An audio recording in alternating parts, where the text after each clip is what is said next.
Graça, paz e misericórdia da parte do nosso Senhor Jesus Cristo. Bem-vindo para mais uma escola bíblica dominical. Esse que vos fala é o pastor Antônio Dias e eu lhe convido para que se inscreva no canal, deixe o seu like e vamos para mais uma EBD, a lição de número 9 desse terceiro trimestre do ano de 2023, onde estaremos tratando a visão bíblica do corpo. Já nesse bloco de lições que trata do corpo humano, no versículo 5, na lição 5, nós falamos sobre a dessacralização da vida no ventre. Depois as lições 6, 7 e 8, que formou o mesmo ponto, tratando de visões diferentes, masculinidade, feminilidade e transgênero. Que transrealidade é essa? Foi apenas um assunto abordado de 3 ângulos distintos. E agora a visão bíblica acerca do corpo. Nós vemos aqui, nesta lição, nós vamos tratar alguns assuntos bastante importantes para a nossa vida, para a nossa caminhada espiritual. E que é bom sabermos, entendermos alguns detalhes. Por exemplo, qual é a constituição do homem? Aí tem aquelas explicações, monista, dicotomista, tricotomista. Vamos ainda, o homem, ele foi feito um robotizado? Ou o homem foi feito com livre arbítrio? Também temos a lei do pecado e da morte, que estaremos abordando em rápidas palavras. O homem mente, carne e corpo, 3 pontos da constituição humana. A sociedade hedonista e narcisista. O que é ser hedonista? O que é ser narcisista?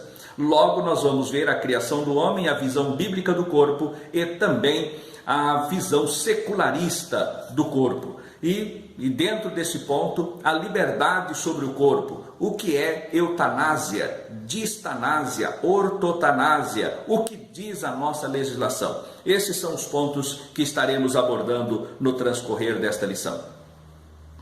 No início nós vamos ver, logo no tópico primeiro, vai falar sobre a criação do ser humano.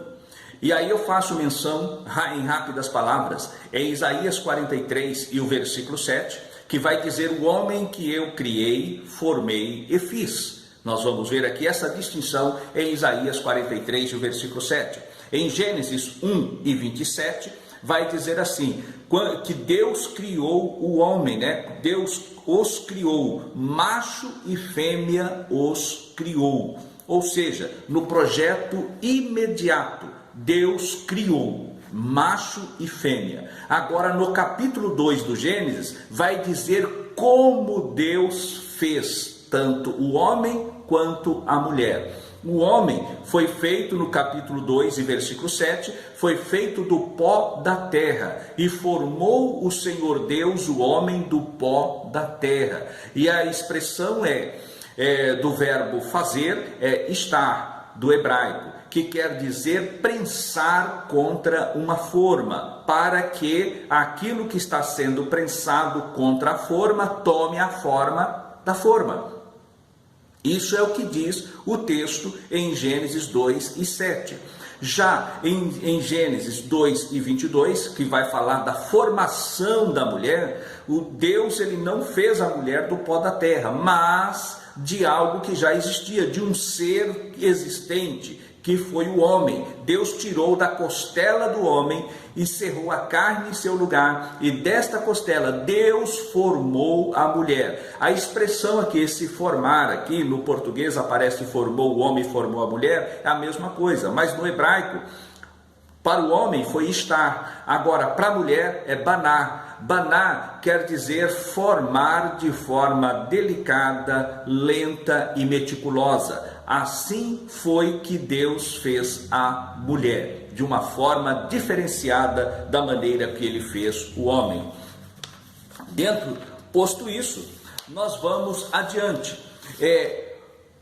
O homem, a maneira como Deus criou o ser humano, foi de que maneira? Deus colocou no homem ali um erro de fabricação para que tudo que ele fizesse fosse errado, e numa outro lote Deus colocou algo certo para que produzisse tudo certo?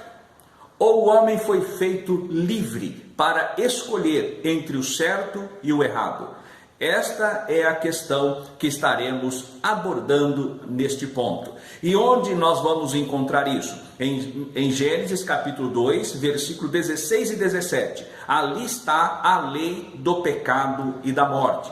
O Senhor disse, ele advertiu o homem, que não era para comer da árvore do conhecimento do bem e do mal que estava no meio do jardim, porque no dia em que dela comeres, certamente morrerás. Se Deus deu essa ordem, se Deus estabeleceu esse ponto, então o homem foi criado com liberdade para escolher entre o certo e o errado. Em Romanos, no capítulo 8 de Romanos, versículos 2, 3 e 4, nós vamos ver ali que Paulo ele vai tratar sobre a lei do pecado e da morte e a lei do espírito e da vida. Porque a lei do espírito da vida em Cristo Jesus me livrou da lei do pecado e da morte. A lei do pecado e da morte foi essa estabelecida em Gênesis 2, 16 e 17. Aí quando ele vai no versículo 3 e vai dizer que o que era impossível à lei, ela tornou-se possível agora pela graça. Ela se torna possível pela lei do Espírito. Diz o versículo 3: portanto, o que era impossível à lei, visto como estava enferma pela carne, Deus enviando o seu Filho em semelhança da carne do pecado, pelo pecado condenou o pecado na carne. Versículo 4, para que a justiça da lei se cumprisse em nós, que não andamos segundo a carne, mas segundo o Espírito. Paulo, aqui em Romanos capítulo 8, ele está fazendo um apanhado, mostrando, detalhando a lei do pecado e da morte, a lei do Espírito e da vida em Cristo Jesus e a lei de Deus, a lei que Deus deu através de Moisés, que esta era impossível de resgatar o homem vendido sob o pecado. E agora em Romanos capítulo 7, do versículo 20 ao 23, vai mostrar o estrago do pecado na carne. Porque a Bíblia vai dizer, aquele que diz que não tem pecado, ele mente e faz Deus mentiroso, porque nós pecamos. O homem peca, não é pecador porque peca, mas peca porque é pecador. Agora, nós somos pecadores arrependidos, pecadores salvos em Cristo Jesus, que pecamos, mas não estamos escravizados pelo pecado. A diferença é que aquele que é dominado, escravizado pelo pecado, ele vive como se Deus não existisse. Mas o homem que é salvo em Cristo Jesus, apesar dos erros, apesar de cometer falha, mas ele tem consciência da sua falha e por esta falha ele se arrepende e luta para não ficar preso a ela, nem escravizado a ela. Eis aí a diferença. A visão bíblica do corpo, nós vamos ver aqui que o homem ele é constituído de corpo, alma e espírito. Pois bem, há uma teoria, a chamada teoria monismo, os monistas, o monismo, ele entende que, olha só, é a ideia de que o homem não pode existir independente do corpo físico e, portanto, não pode ter uma existência separada de uma alma. Seu corpo é a pessoa, ou seja, o corpo é a prisão da alma, é a prisão da alma. É a teoria monista, como tem algumas igrejas que assim defendem e seguem, como é o caso do adventismo. Dicotomia ou dicotomismo é a visão de que o homem é composto de duas partes, o corpo físico e a parte imaterial. Esta parte imaterial é composta de espírito e alma, que, segundo essa teoria monista, alma e espírito ou melhor, são a mesma coisa, alma e espírito. Esta é a visão dicotomista e muitas igrejas históricas reformadas seguem este posicionamento. E por fim, nós temos a doutrina, o ensinamento tricotomista acerca da tricotomia humana. E este é o conceito seguido por nossa igreja, Igreja Evangélica, Assembleia de Deus. Nós somos de confissão armínio-wesleyana e nós seguimos esta visão tricotomista do ser humano, o corpo físico, a alma e o espírito. Pois bem, no hebraico, quando vai falar da alma, a expressão é nefesh e do espírito é ruach. E já no grego, para a alma é psique, e para o espírito, pneuma. Então há essa diferença, em várias passagens da Bíblia nós vamos encontrar ou alma ou espírito. E às vezes nós temos que ser honestos, né, na colocação, porque há momentos que quando vai falar de almas, está falando de pessoas. Então nós temos que ler o texto completo e não o versículo, apenas o versículo isolado. Como diz, né, já ouvi de alguns dizerem, né, no passado, e eu guardei isso: o texto fora do contexto é um pretexto para o erro. Logo, nós temos que analisar o texto para ver se aquele texto está falando da pessoa como um todo ou se está falando especificamente da alma. E dentro desse ponto, nós vamos ver em Tessalonicenses, né? Em Tessalonicenses, no capítulo 5 e no versículo 23, vai dizer assim: o mesmo Deus de paz vos santifique em tudo, em todo o vosso espírito, alma e corpo, sejam plenamente conservados para a vinda do Senhor Jesus, plenamente conservados de forma irrepreensível e santificados para a vinda do Senhor. Logo, e essas expressões nós vamos encontrar aqui do grego, né? Pneumáticos, que está tratando certamente do espírito. E quando vai falar psikos, está falando da alma, mostrando a diferença espírito, alma e corpo. Palavras diferentes para tratar e mostrar o que é a diferença entre alma e espírito. E quando nós vamos para Hebreus capítulo 4 e o versículo 12, nós vamos ver ali que a palavra de Deus, o escritor aos Hebreus vai dizer que ela é poderosa, ela é mais penetrante que espada alguma de dois gumes. Ela vai até a divisão da alma e do espírito. Então ela divide a alma e do espírito, juntas e medulas. É apta para discernir os pensamentos e as intenções do coração. Aqui nós vamos ver que o desejo é da alma, mas a intenção ela está no espírito. E a palavra de Deus, ela é poderosa para fazer esta divisão, esse discernimento entre alma e espírito. E a visão nossa, das Assembleias de Deus, a nossa confissão de fé, inclusive a nossa declaração de fé, nós cremos, o homem ele é tricotômico. Essa tricotomia humana, o homem corpo, o homem alma e o homem espírito. E por fim, para a conclusão da nossa lição, nós vamos ver a visão secular, a visão secularista do corpo. Aí nós vamos ver nessa sociedade hoje, nós temos uma sociedade hedonista, uma sociedade narcisista. E quando falamos em sociedade narcisista, é aquele que é apaixonado por si mesmo, Mas antes disso, apenas para a compreensão do termo, quando falamos uma sociedade hedonista, ela vem da expressão hedoné, e muitos até, como já ouvi, as pessoas acham que é Edom. Edom é uma referência a Esaú, vermelho, e a pessoa acaba aplicando isto a Esaú, né? Dizendo que o hedonismo é ligado a Esaú. Não, a palavra hedonismo, ela não vem de Esaú, ela vem da mitologia grega, Edoné. E quem foi Edoné? Edoné, ela foi filha de Eros com Psique, filha de Eros com Psique.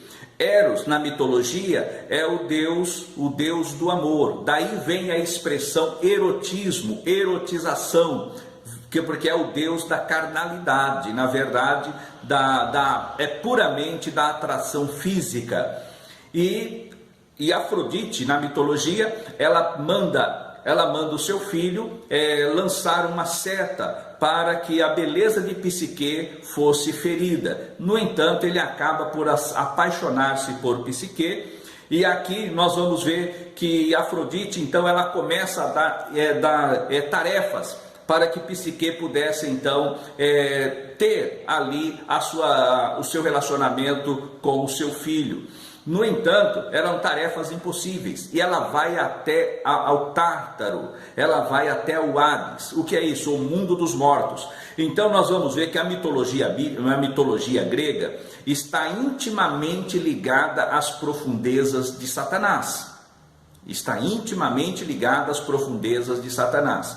E dentro dessa história mitológica, nós vemos que ela vai e por fim ela acaba por casar-se com Eros e tem uma filha por nome Edoné, que é o mesmo que Volúpia. E quando fala do hedonismo, é aquele que vive do prazer pelo prazer. Esta é a sociedade que nós estamos presenciando diante dos nossos olhos.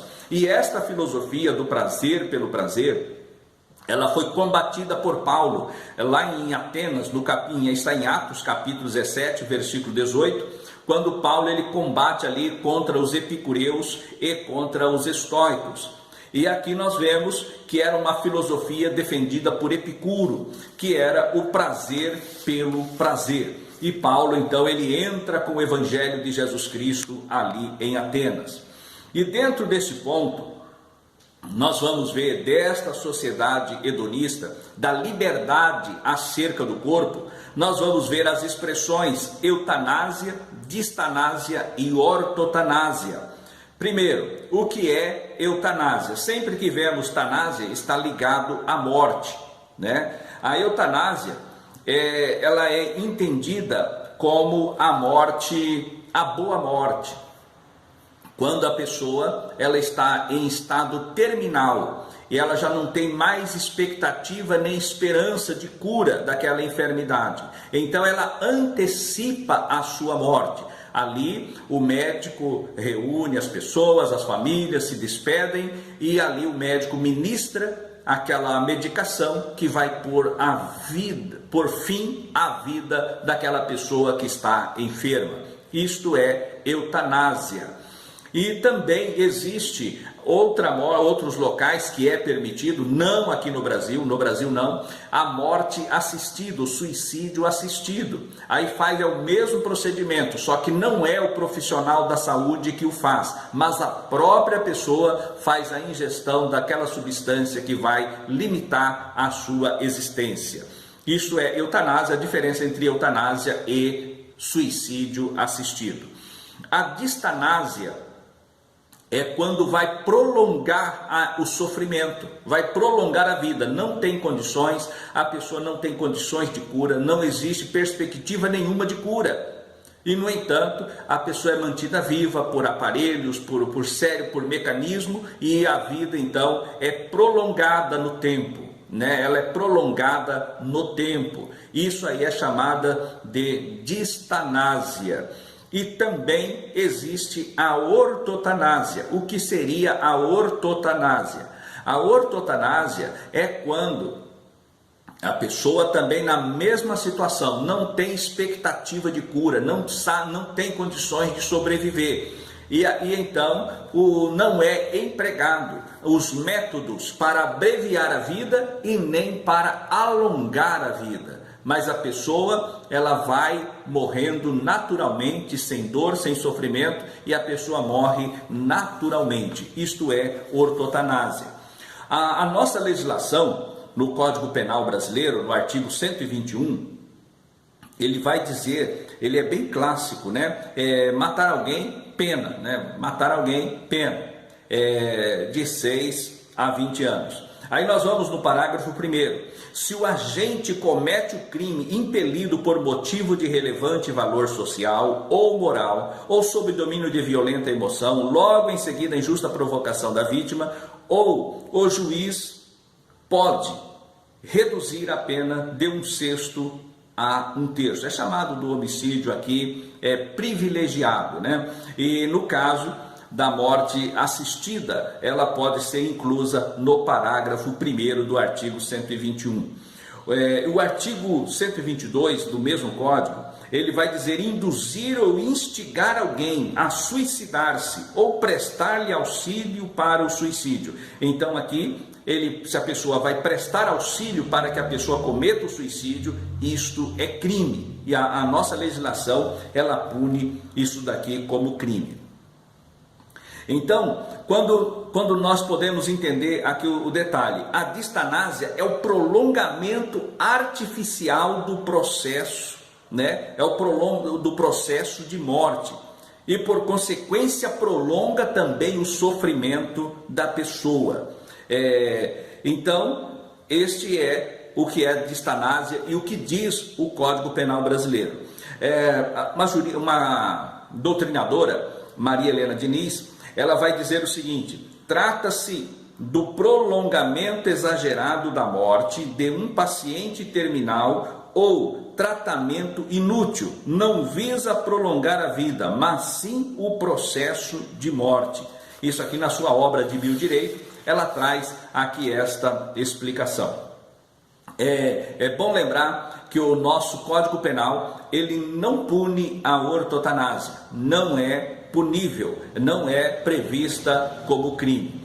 Aí nós vamos assim, desta forma, diante de dores intensas sofridas pelo paciente terminal, consideradas por este como intoleráveis e inúteis, o médico deve agir para amenizá-la, mesmo que a consequência venha a ser indiretamente a morte do paciente. Isso aqui é a ortotanásia, que a pessoa morre naturalmente. Pois bem, dentro desta visão teológica, dentro desta visão jurídica, nós podemos entender que o ser humano, ele não tem esta liberdade de desfazer do seu próprio corpo, porque o nosso corpo é o templo do Espírito Santo, o nosso corpo é a morada de Deus. O interessante é que Paulo, ele vai falar, a Bíblia vai dizer, né, que a psique é a mente, a nossa mente, a psique, a soma é o corpo e sarcos é a nossa carne, né, a nossa carne. Quando ele fala lá em Romanos que a carne está enferma pelo pecado, ele está falando do sarcos, que está enferma pelo pecado. E soma é o nosso corpo por inteiro. E qual é o que significa indivíduo? Indivíduo significa indivisível. O homem, ele é indivisível. Corpo, alma e espírito. Mas quando nós morremos, é quando o espírito deixa o corpo. É o espírito que dá vida ao corpo. Porque Deus, a Bíblia vai lá em Hebreus, que o Senhor Deus, ele é o Pai dos espíritos. E Deus soprou nas narinas do homem, comunicando-lhe a vida. Quando o espírito sai do corpo, então o corpo desfalece. Mas há uma esperança para o corpo, que é a glorificação, a restauração deste corpo, não na carne do pecado, mas um corpo glorificado na ressurreição por ocasião da vinda do Senhor Jesus. Logo, nós podemos dizer, Paulo, quando ele vai escrever lá em Coríntios, ele vai dizer assim, que nós precisamos cuidar do nosso corpo, porque o nosso corpo é o templo do Espírito Santo e não pode ser destruído. Aquele que destruir o templo do Espírito, Deus o destruirá. O Senhor Jesus, quando estava na cruz, ele entrega o seu espírito ao Pai e então o corpo desfalece. Isso mostra que quem dá vida ao nosso corpo é o Espírito. A parte imaterial, alma e espírito juntamente. Porque a condenação, ela vem para ambos, para a alma e também para o nosso corpo, que vai ao pó da terra. Mas temos uma esperança, o resgate final com a manifestação do nosso Senhor Jesus Cristo. para levar-nos para as mansões celestiais. Podemos concluir aqui: o homem é constituído de 3 substâncias: espírito, alma e corpo. Nessa concepção, não podemos pecar com o corpo sem afetar o espírito e a alma. O corpo é morada do espírito, que não habita em santuário impuro. Na vida de Cristo, o corpo dos santos será glorificado. Ou melhor, na vinda de Cristo, o corpo dos santos será glorificado. Assim, o corpo não pode ser tratado como algo pejorativo. O princípio de cuidado e santidade do corpo deve ser observado pelos que pertencem a Deus. Porque aqui em Coríntios vai dizer: foste comprado por bom preço. Que Deus nos abençoe, que Deus nos guarde e preserve a sua vida, preserve o seu corpo e utilize o seu corpo para a glória do Senhor Jesus, e não para servir essa sociedade hedonista, essa sociedade narcisista, que é a pessoa que amantes de si mesmo e que se entregam à volúpia para o pecado da prostituição, para o pecado que abomina o nome do Senhor. Vamos nos guardar, vamos nos preservar, e o nome do Senhor Jesus será glorificado. Amém.